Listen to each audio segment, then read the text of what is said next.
Welcome to Mindfulness of Doom, a weekly podcast about life, peaceful living, and existential dread. You're not lost. Everyone's faking it, and the purpose of life is, enjoy the show. And that was a pretty difficult thing to digest.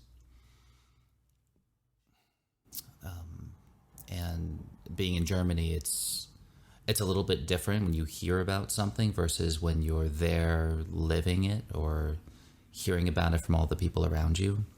This person was a very close person in our community, a very strong leadership figure in our community. And we're offering this Instagram live call as an opportunity for those who knew him and even those who didn't to share their experiences either with him or about loss and death. And how do you cope with something like that happens in your life? So in just a few moments, we'll have meditation teacher Corey Hardiker joining us on the call. Music for you. I know you're here. If you want to join me on the call, you're welcome to chime in. We haven't met yet, at least like this, so this could be an opportunity for us to meet. It's interesting. It's a somber occasion, and an occasion is still an occasion. So for those of you here, we'll take a few moments of silence in Gonzalo's name.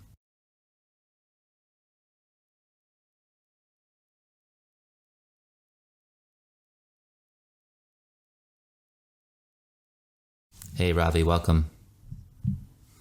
Welcome to the call. How are you today? I'm so glad that you can make it. In the meantime, if you have any questions or anything that you want to ask me, as long as we're all here, you're welcome to type whatever you'd like to in the chat. And if it's relevant to loss or death or moving on from an impactful transition in your life or moving forward in any sort of situation in your life, I'm happy to discuss that with you. Music for you. Is it about meditation? It can be about meditation. Not necessarily. Meditation is one aspect of what Corey and I do teach, and it is part of our daily lives in some way. It's an extremely helpful practice in a lot of ways. And I think more importantly is the term mindfulness, the notion that we can use our attention skillfully in a way that if you look around, you don't see most people using their attention the way that they could or way that there's potential for. So we'll be discussing mindfulness most likely in the context of death and loss and life transitions, and how that tool in particular can be of service to you in a difficult time. And one example of that I can think of is, suppose you have somebody who's really important to you in your life and they pass away or you lose them to an accident. It's helpful to know where to direct your attention, because in times like that, we can feel all sorts of different kinds of emotions. We tend to label them as negative emotions, things like sadness, anger, remorse, resentment. All of these types of negative emotions come up. Hey, Corey Dharma's here. These types of emotions come up when we're faced with challenges, and many people will turn their attention away from those emotions because they feel so uncomfortable. But if you look at emotions as energy moving through the body, if you avoid them or try to hold them back, they get stuck in the body, and that causes all sorts of problems. And so when you're feeling sadness, or you're feeling anger or resentment or regret, it doesn't seem like it in the moment, but it's a really good idea to direct your attention deliberately toward those emotions if you feel comfortable enough to face them and feel them. And emotions, like everything else, are temporary. They come and then they pass. So it's a little bit like ripping the Band-Aid off of a wound. Like when you need to change your bandages, you know that you're going to have to take off the Band-Aid eventually, and it's stuck to all those little hairs on your forearm. I hate that. But you're going to have to do it, so you do it. And you feel the pain, and then the pain is over in just a few seconds. and then you dress the wound and you tend to it. We'll discuss mindfulness maybe a little bit in that context. And we've got Corey Dharma here. Let me wave back to you. Hey, Corey.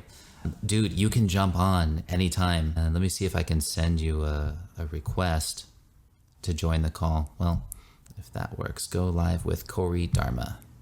Let's try that. Hey, how's it going? Good, man. Good. We're just we're chatting in the waiting area with a couple of folks. Music for You is on, and MVP.Marcy just joined. Hello, welcome. Awesome. Yeah. Hello. Hi, thanks for waving. So we were just we were chatting about, somebody asked, is this talk going to be about meditation? And my answer was maybe, like, that might come up. It may be more in the realm of mindfulness in general, and how we direct our attention to be with the emotions that come up around death or loss. Yes, dealing with grief is actually a meditative practice. It's something that not a lot of people do, but some Eastern philosophical worldviews, such as Buddhism, have death meditation built into their structure. A lot of monks meditate on it. And it's something that not a lot of Westerners do, but it's entirely possible for us to kind of take out the bits that are useful for us and turn it back in on itself and say, hey, everyone deals with grief. Everyone deals with loss. How can we use these tools to turn them in on ourselves and say, hey, look, when something happens, how do I deal with this? And being aware of it, being conscious of it, being mindful of it is step one. It's always step. Yeah, I think that's a really solid intro. While we're here, so MVP Marcy is on the call. German Kenya Sausages just joined the call. I don't know if that's Sarah using that account or if that's actually Sarah's dad joining the call. So that's pretty cool. Thomas, if that's you, welcome to the call. Thanks for joining us. Yeah, so I can relate to what you just shared, that practice of turning the attention inward toward ourselves using death meditation.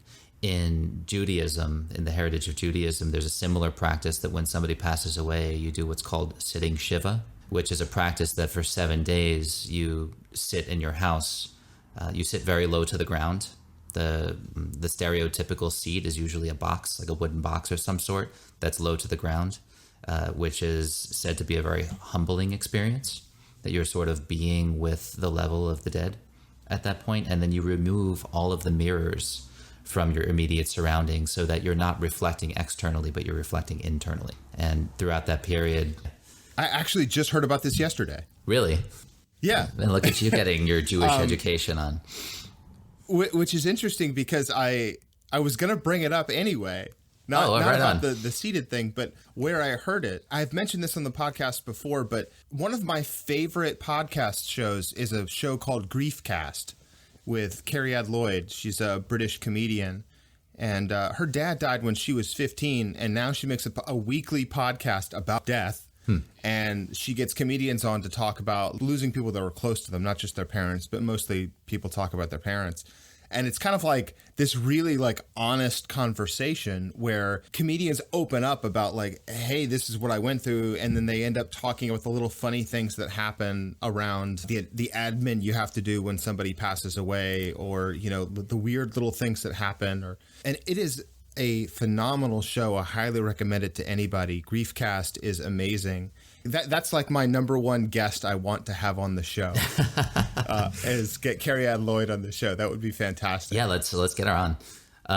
Yeah. MVP Marcy has a question. So you guys use techniques from multiple religions with a pair of peering eyes looking to the left, Judaism, Buddhism, and there's probably an etc. I guess I could answer that as like a yes and no.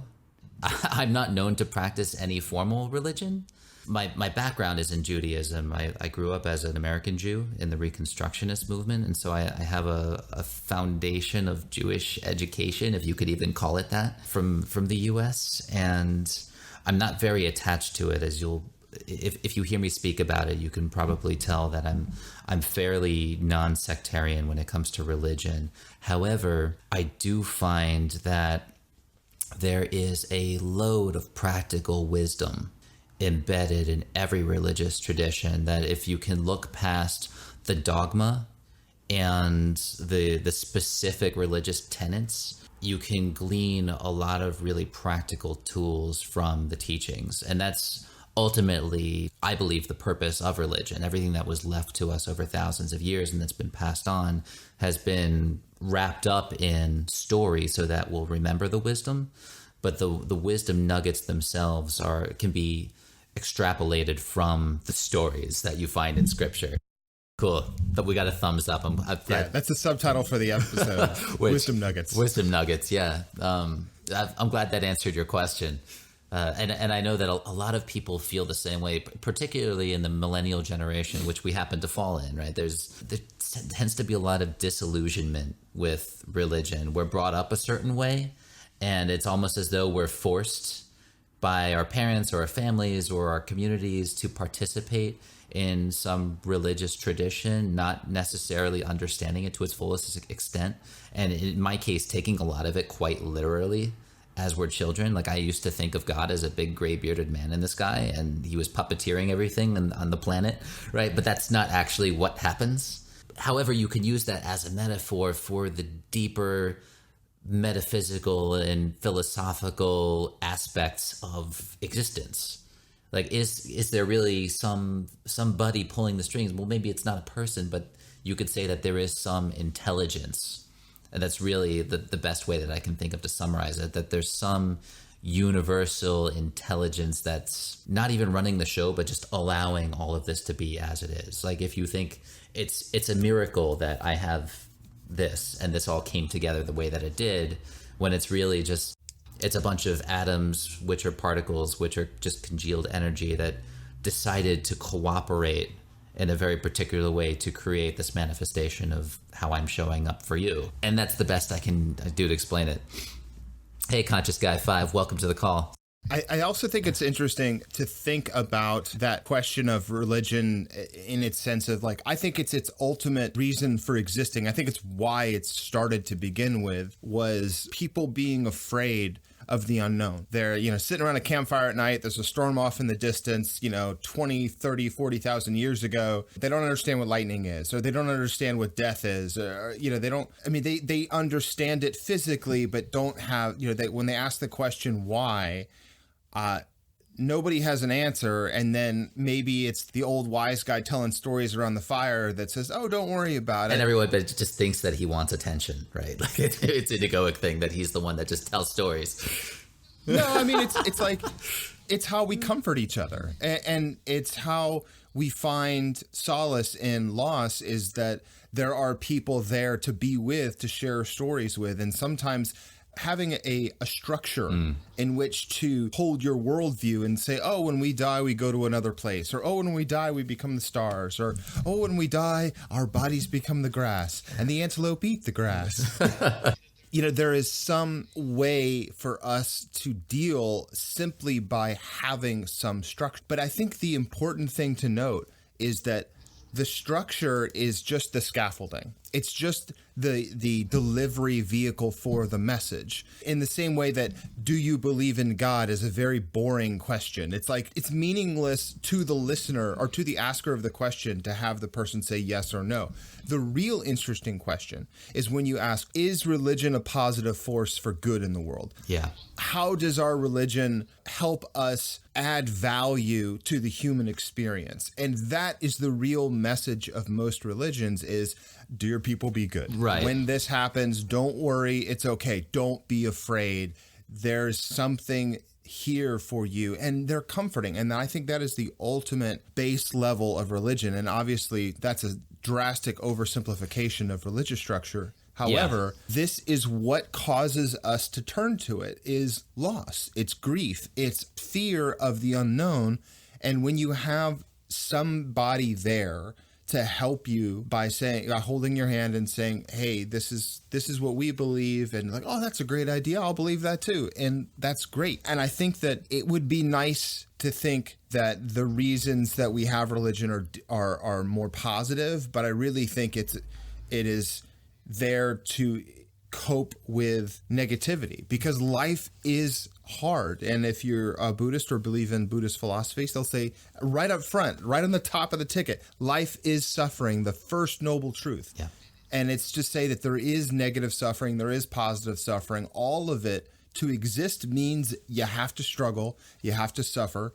And how do you deal with that? Well, there's some other steps. Yeah. And then you can do the same thing with Judaism, saying there are steps here. There is a belief structure to follow, and to say how to deal with your grief, how to deal with your pain, and say, okay, well, there's community. It's as though every tradition has come up with a manual for how to do your life in the context of the unknown. And I think the way that you're looking at this is, it is about comfort in the face of uncertainty. The human mind dwells in fear when there is uncertainty. Most of the time, uncertainty is one of the greatest drivers of fear. It's almost as big a fear as stage fright, which is like the number one leading fear worldwide, I think, is the fear of public speaking, right? So uncertainty is like a step below that, but it's huge. Yeah, number one fear, speaking in public. Right. Number two is death. Are we doing both of those right now? Jerry Seinfeld once famously said, which means that if you're at a funeral, you would rather be in the casket than giving the eulogy. Yeah. Again, Jerry Seinfeld, a very famous Jewish scholar. Yeah, So religion, when we tend to oversimplify it and take it literally, yes, it can provide comfort by giving the rational mind something to hold on to as like, okay, this is the story of what happens next. And at the same time, religion, the purpose of it is, you could argue, is not necessarily that, because what that's doing is placating fear. Really, religion can be used as a window into the ultimate universal truth, and every religion has a prescription or a lens through which to view reality, to get certain truths, or to get to that one ultimate truth, whatever that is. And you and I don't know exactly what that is, and we'll probably never know what that is until long after we die and we live however many lives we live, and we eventually get there to God. If you believe that there is a God to get to. Hold on, I want to acknowledge Ad Fractals on the call. English in Your Pajamas joined the call, and MVP Marcy had a follow-up question, which is, so it's about science in harmony with religion. And it just in response to that question, science is yet another way of just being inquisitive about reality, just as religion is a way of passing on stories that point to the ultimate truth of reality. The science versus religion argument, I don't necessarily believe is an argument. I don't think it's an either or that you have to have a balance between the two. Science is just a methodology in which you inquire about the physical world around you. And the deeper you get into it, the more you find out that, well, with our basic observational skills, right, my hearing, sight, touch, taste, smell, etc., hey, English, you can only get so far. And yes, we can build these instruments to look at certain things, read certain wavelengths of light, and pick up sounds and energies and all of that, but they can only be so sensitive. And there's so much about this reality that we cannot measure. There's only so far a microscope can peer into or magnify the atomic particle and the subparticle. I mean, I think that science is more it's a methodology. It's a way of thinking. Yeah.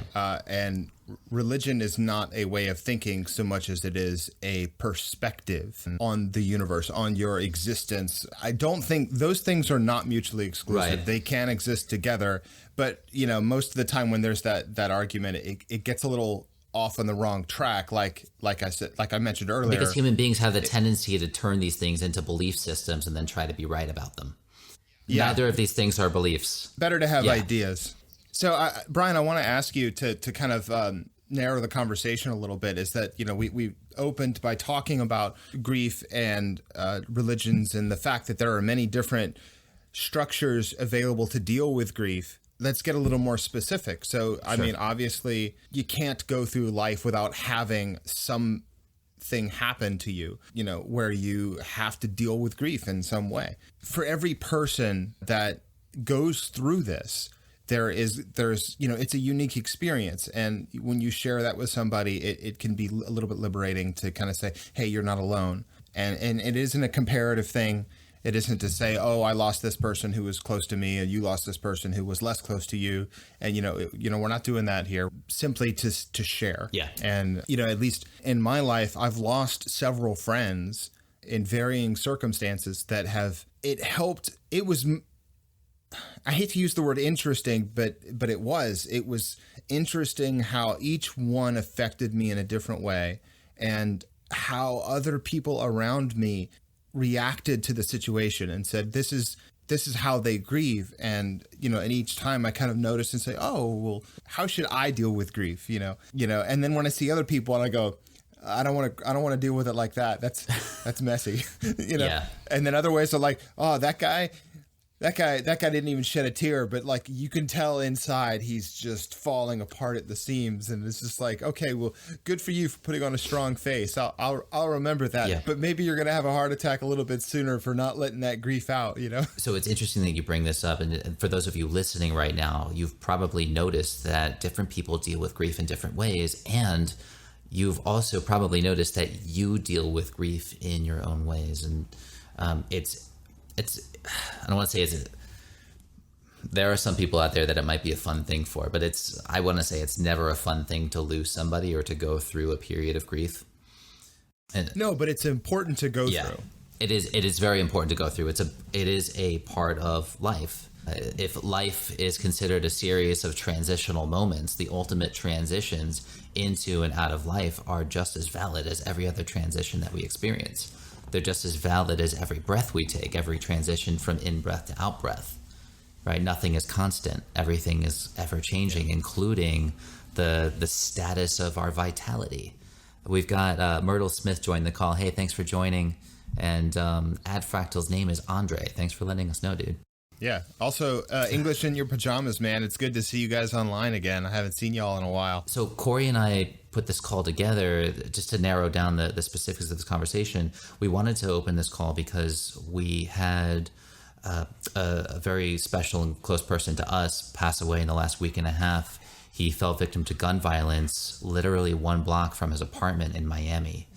And I'm living in Germany right now. I found out about this through Facebook, as one does, which is sort of a weird phenomenon these days, but this is how I found out about it. And then I start getting text messages. Hey, did you hear about Gonzalo?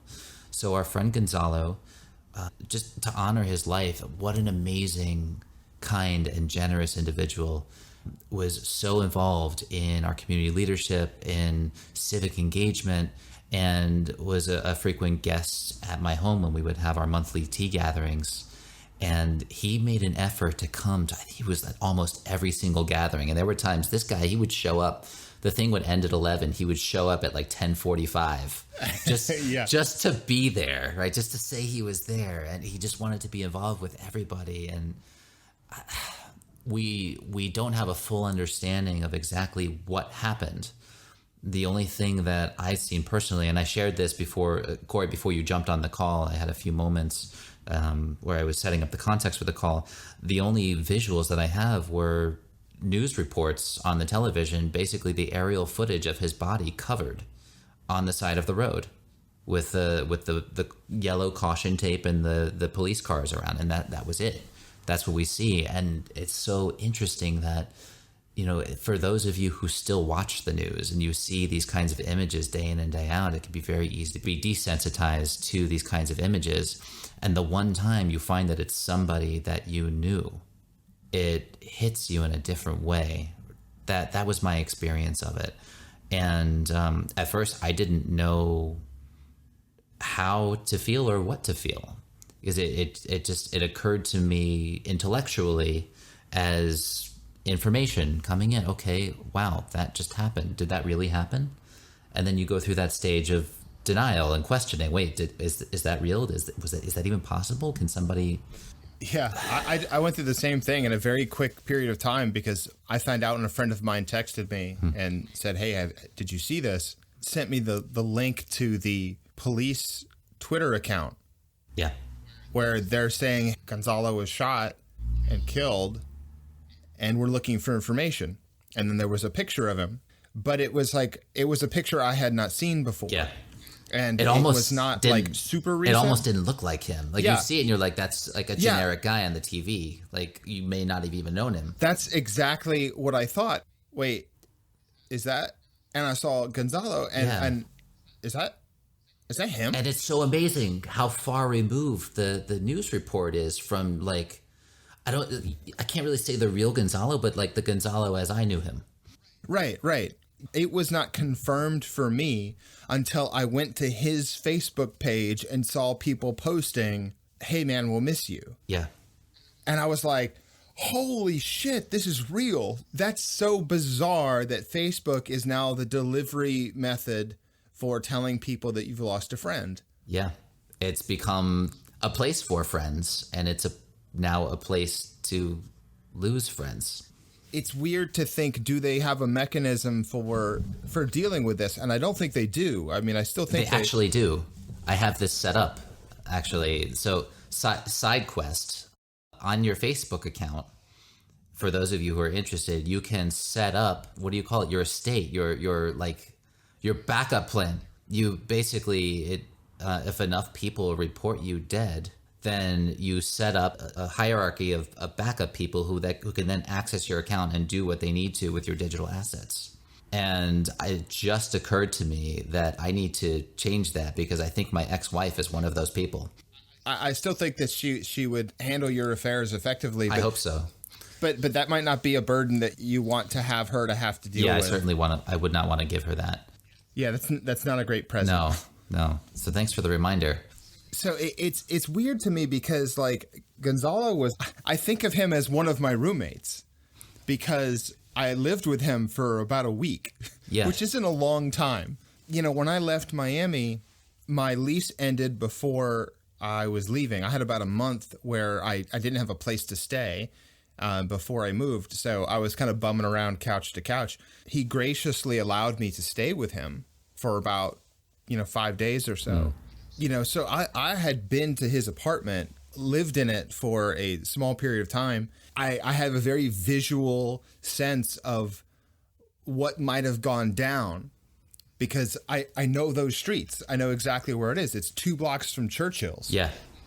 It's in Little Haiti, which it's not a great neighborhood in the sense that you feel safe walking around, but when you're there long enough, you start to get comfortable with it. Like, oh, I mean, it's just people, like it's not like you see people running around mugging each other. It's a poorer neighborhood. And like, there's nothing wrong with that. It's just, it could be better if we help people who are there, but it's got a reputation of, hey, it's a cheap place to live, but it's a dangerous place to live. When I see that and I go there, and the first time I'm there, I'm kind of nervous and worried. But you spend time there and then that nervousness kind of goes away and like you start to get comfortable with it. And you're like, oh, this isn't bad. This isn't a big thing. And then when you hear news that your friend was killed there, it makes you think, oh, I was there. Like it could have been me. It could have been my other friends. It could have been anybody, but it happened to him. Why him? He was like the nicest freaking guy. Yeah. Like, you start creating scenarios in your head of like, oh man, well, what if it was just a mugging gone wrong? And it's like, what would he do in that situation? And I think to myself, like, I don't imagine him being scared. Yeah, he never struck me as the kind of person who would freeze under pressure.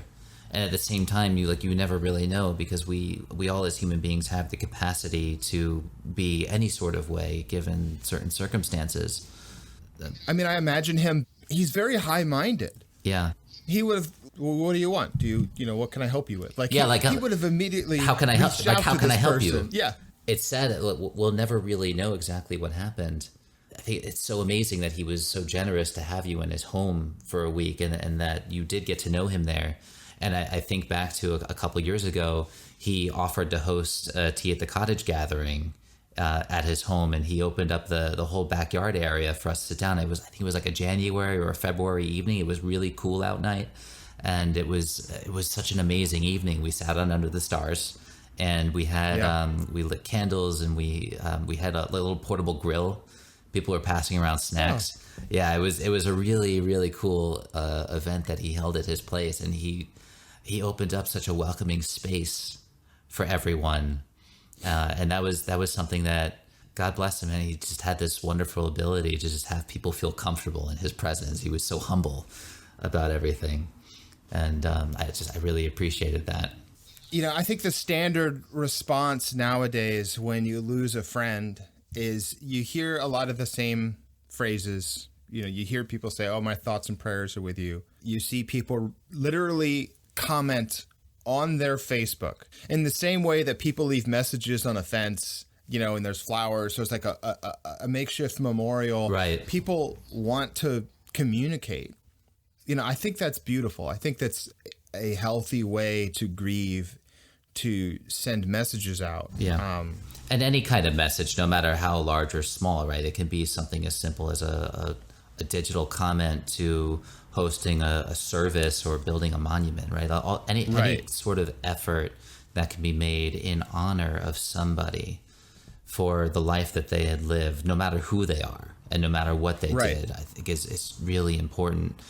It's interesting to think about it as like, okay, is that message for the person who passed? And it may be directed to them, but I think as a coping tool for the person left behind, that it's helpful. It's helpful for them to be able to release and discuss this with the world and say, hey, I needed to put this out there. Yeah.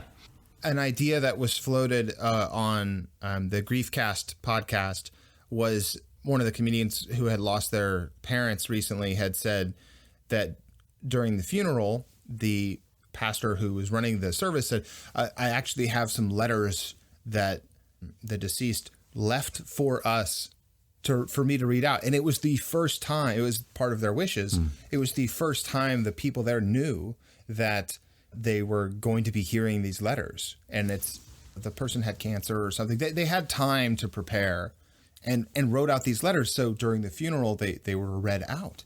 And it was just this tremendously impactful thing. It's a great way to say goodbye. If you knew you were going to pass and you had some of your closest friends around, what would you say to them before you go? You know, and then having that written out was just a brilliant way of saying goodbye. Yeah. But not everybody gets that chance. You know, obviously in this case, it was an act of violence and it was sudden and it wasn't premeditated. It wasn't political. It wasn't like, it's random. And that's kind of one of the scariest things for people is to think it could happen anytime.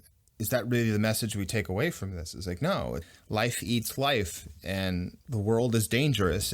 Regardless of how much we attempt to keep ourselves safe, there are some people who aren't on the same page as everybody else. Yeah. However, that is not the important thing. The important thing is how little that happens, is to remember that we should not live in fear, that these things happen. However, you can't stop them altogether. Yeah. But if you remember that we are living in the least violent time in human history. Which is surprising given what people see on the television these days, isn't it? Well, that's how television gets their viewers, right. Is they talk about be afraid, be afraid, be afraid. And nothing makes the society stand up like a whole bunch of meerkats going, oh, what's over there? By saying, there's a tiger over there, and everybody freaks out. That is the purpose of the news, to keep you watching. You know, and so when there is that tragedy, it goes front and center on the TV. And as long as you were aware that the tragedy that is being played for profit, like they're journalists, they're giving you the news, but they choose what to put up there. And if they're choosing their stories based on what keeps your eyeballs on it, all of those stories are be afraid of this tragedy, be afraid of that tragedy. Oh, look, this thing happened over here. And then you have to take personal responsibility for your own eyeballs and go, yes, this was a tragedy. No, it does not deserve all of my attention. Yeah. And I'm going to make sure that I don't generalize this to make it mean that the whole world is dangerous and everything is a threat. Exactly. But when it does happen, you have to grieve in some way. There's something that I want to point out, which is maybe we got sidetracked with the news media conversation, but maybe not. I think there's something that you said, which is like, this is not the majority case. This is the majority of us get to live and move on in however we move on. And that brings me to the point of gratitude, which is like, hey, I'm so thankful I'm still alive, and I got to learn from this person's experience as they transitioned out of this realm and into their next phase, wherever they go. And that's still a question that nobody's really sure exactly what the answer is. But we know that he's not physically here anymore. So what can I take from this experience? Before I continue, I want to acknowledge Carmental is on. Shepherd Traveler. Hey, Carmen. Hey. Shepherd Traveler has joined. How do I say this? Kabir Kohli 12. I hope I didn't butcher that. Hey, welcome. And Yichili has joined. Dude, thank you so much. Yeah, so there's gratitude for being able to continue on our mortal coil. However, gratitude is like, it's kind of like a bittersweet gratitude. Like, you're not sitting around at a Thanksgiving dinner and going, oh, I'm so thankful for everything in life. Let's be so happy and joyful. It's kind of like gratitude mixed with a sense of sorrow or somberness. Whereas, like, okay, this just happened and there's grief that's still built up. So how do we process that grief that's still welling up? And if I think about what grief feels like to me, it's a combination of sadness, something missing, some sorrow, some melancholy, where if I think about the physical sensations, there's like a weightedness in my heart. If I could just recreate that for a moment, there's kind of like a tightness in the solar plexus a little bit, and then like a welling up or like a tightness in the throat, almost as though it's pushing water up through into my tear ducts. And when you break emotions down into these physical sensations and just kind of sit with it and let it come up as it needs to, I don't want to say it's easy to let it process, but you can process it that way by just letting it flow through you and observing it. This is not the most common way that we've been taught to deal with our emotions. I think as a society or culturally, depending on your background, depending on your upbringing and who your parents were and what they believed and what your teachers told you, we're told all sorts of things like boys don't cry, or men don't show emotion, or you shouldn't, or emotion's a sign of weakness, or it's not appropriate to show anger, or there's all these weird beliefs that are instilled upon us at a very young age by the grown-ups in our lives about how you should and shouldn't feel certain emotions. But then if I think about how emotionally intelligent these adults were around me at the time, on a scale from 1 to 10, they were at like a -3. So who are they to be giving me advice about how I should and shouldn't feel sadness, right? Like, yeah, it reminds me very much of the intro to our podcast. Right. Yeah, you're not lost. Everyone's faking it. And the purpose of life is enjoy the show. There's that famous David Foster Wallace commencement speech, This is Water, where he opens it by saying, two young fish are swimming, talking to each other. An old fish swims by and says, morning, boys. How's the water? The two fish look at each other and the other one goes, what the hell is water? Yeah. That it has this idea of the wise old fish imparting wisdom about what is going on around us. However, many people attempt to portray themselves as the wise old fish, attempting to make life better, attempting to impart wisdom to people around them. And it's something that, you know, we as podcasters, as people who have a mindfulness podcast, we as teachers and guides, I'm keenly aware that I am not the destination. Yeah. And when we are helping people, the metaphor is you're pointing at the mountain. You're on the path, and you might be a little bit taller than the people around you, and you might see the mountain a little clearer, and you're pointing, you're saying that's where we're going. But just because you're pointing doesn't necessarily mean that you are perfect or that you are where people are going. We're not saying, and teachers should not say, be like me. Yeah. They should be highlighting the better path. And that's, do as I say, not as I do is a common phrase. And I think it's really easy for people to get lost in trying to help by pretending to be better than you are. And I think that this is part of what we're doing here is saying, look, we have a podcast about doom. You're going to die. Yeah, that's the bad news. We're all going to die. But the good news is we're all doing it together.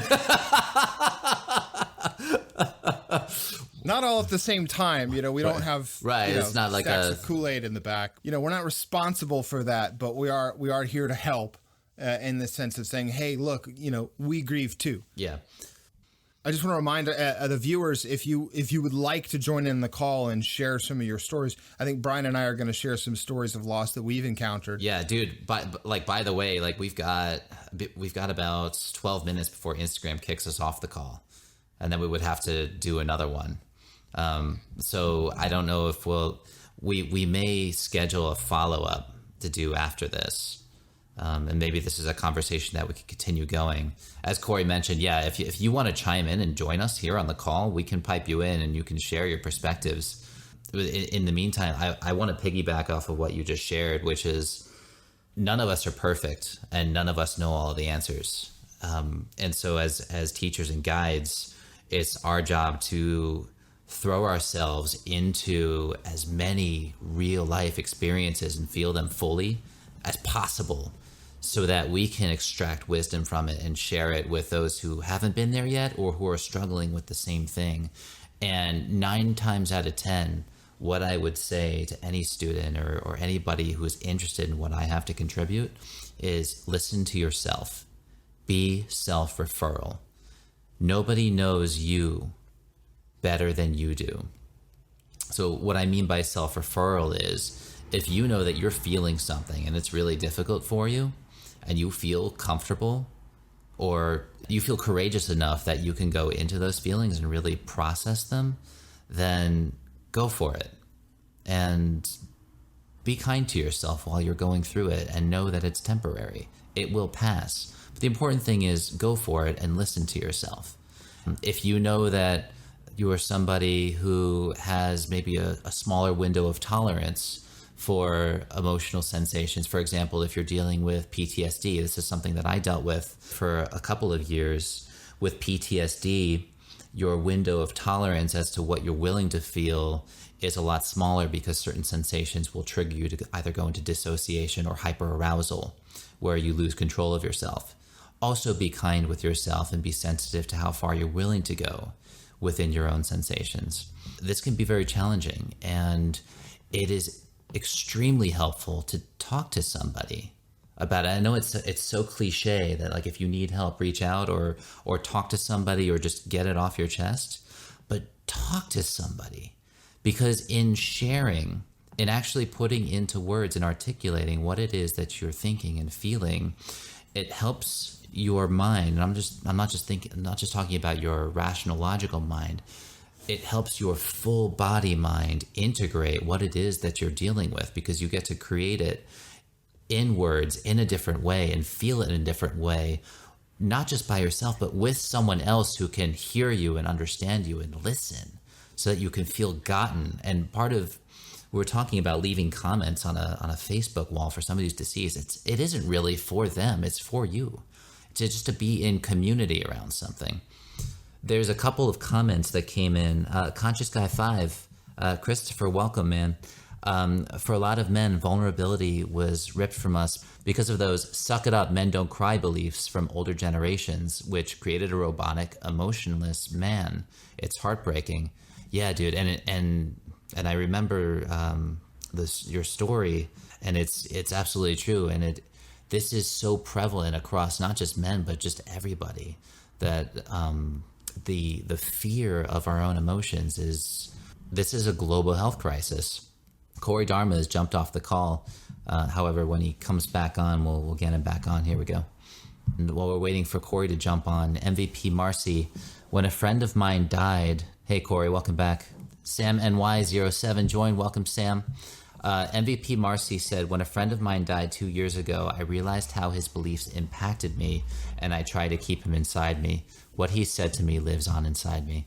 Dude, that is exactly it. It's what can we learn from the life experience of those who came before us and those who are no longer here? Dude, thank you so much for sharing that.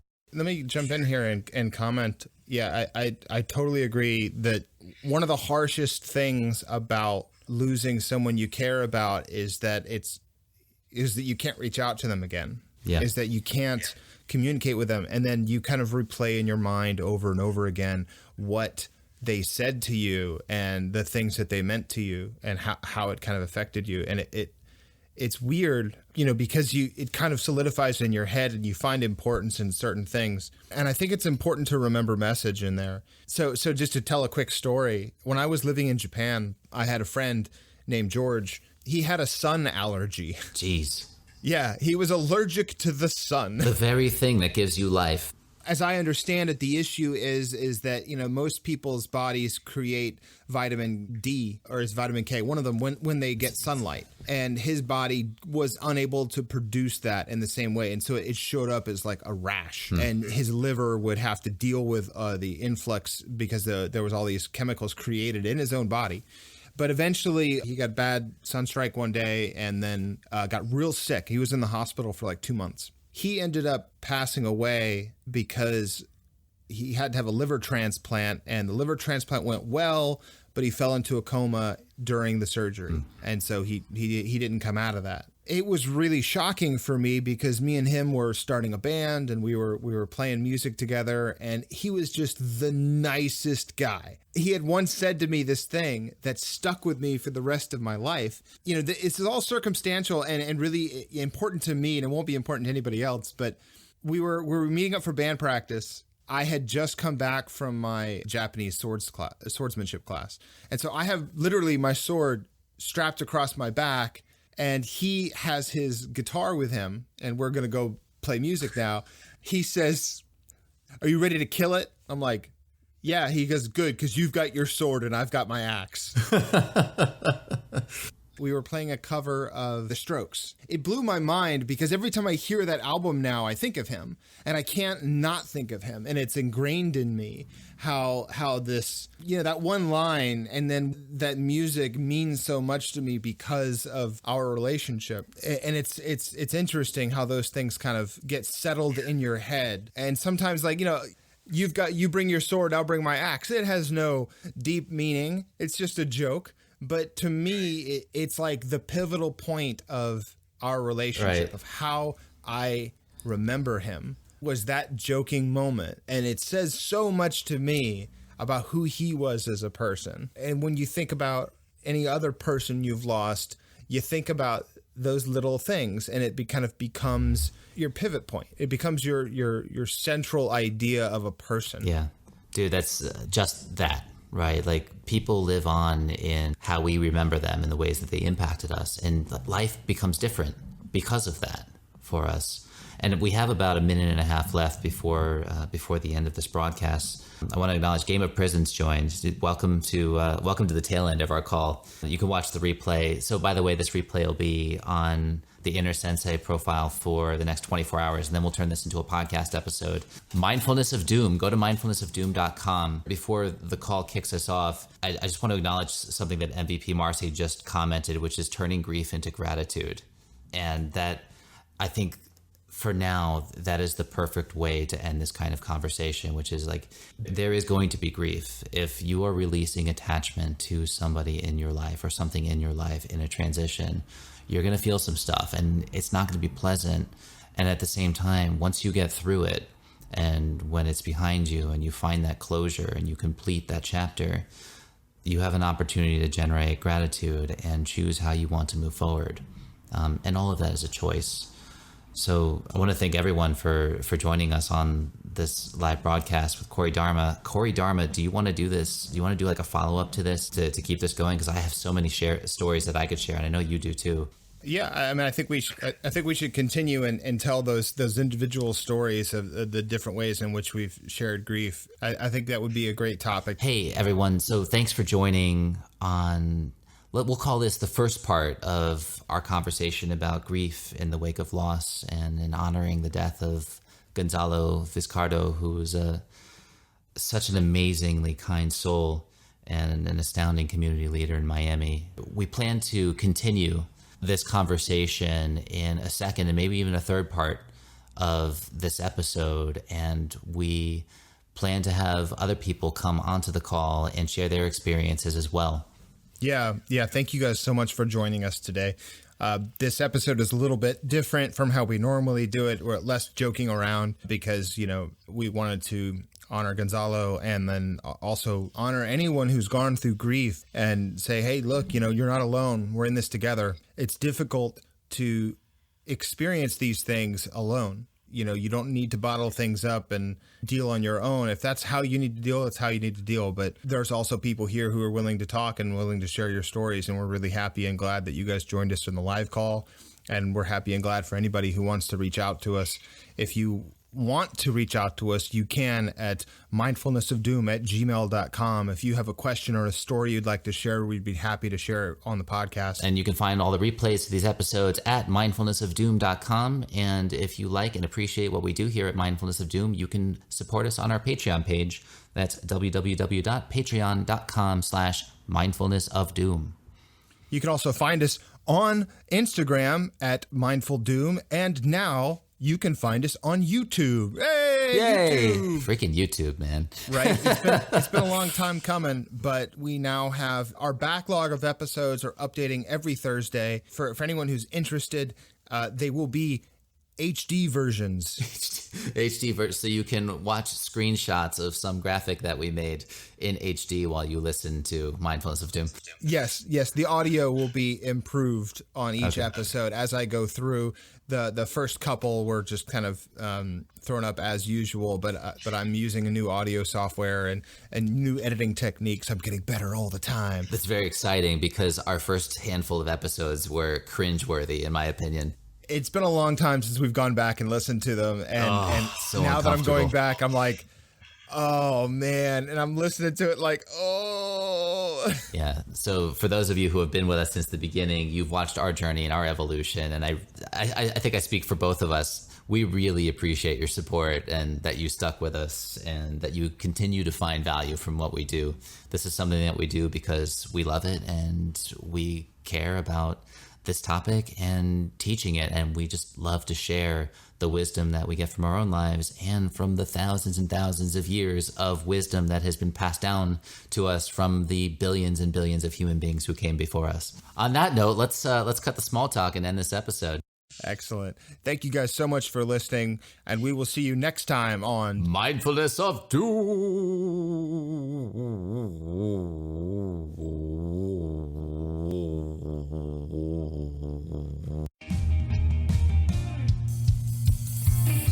We invite you to like, subscribe, and rate our podcast on Apple Podcasts or wherever. Have suggestions, music, or artwork for the show? Want to sponsor our podcast? Find our contact page and links to the items we talked about in this episode at www.mindfulnessofdoom.com. Become a supporter of our podcast at patreon.com/mindfulnessofdoom and get access to exclusive content that's not on the show. This podcast is recorded in Miami, Florida. It is written, recorded, and edited by Brian Lemmerman and Corey Hardacre. Our music is provided by Pallet Town and Suitcase Music. They can be found at soundcloud.com/pallettown and at suitcasemusic.bandcamp.com. All poorly thought out opinions are ours. Nothing you hear in this podcast should be construed as professional medical advice. Go see a therapist, all of you. Self-discovery has no end, so you can pick any place to begin. The path of self-discovery has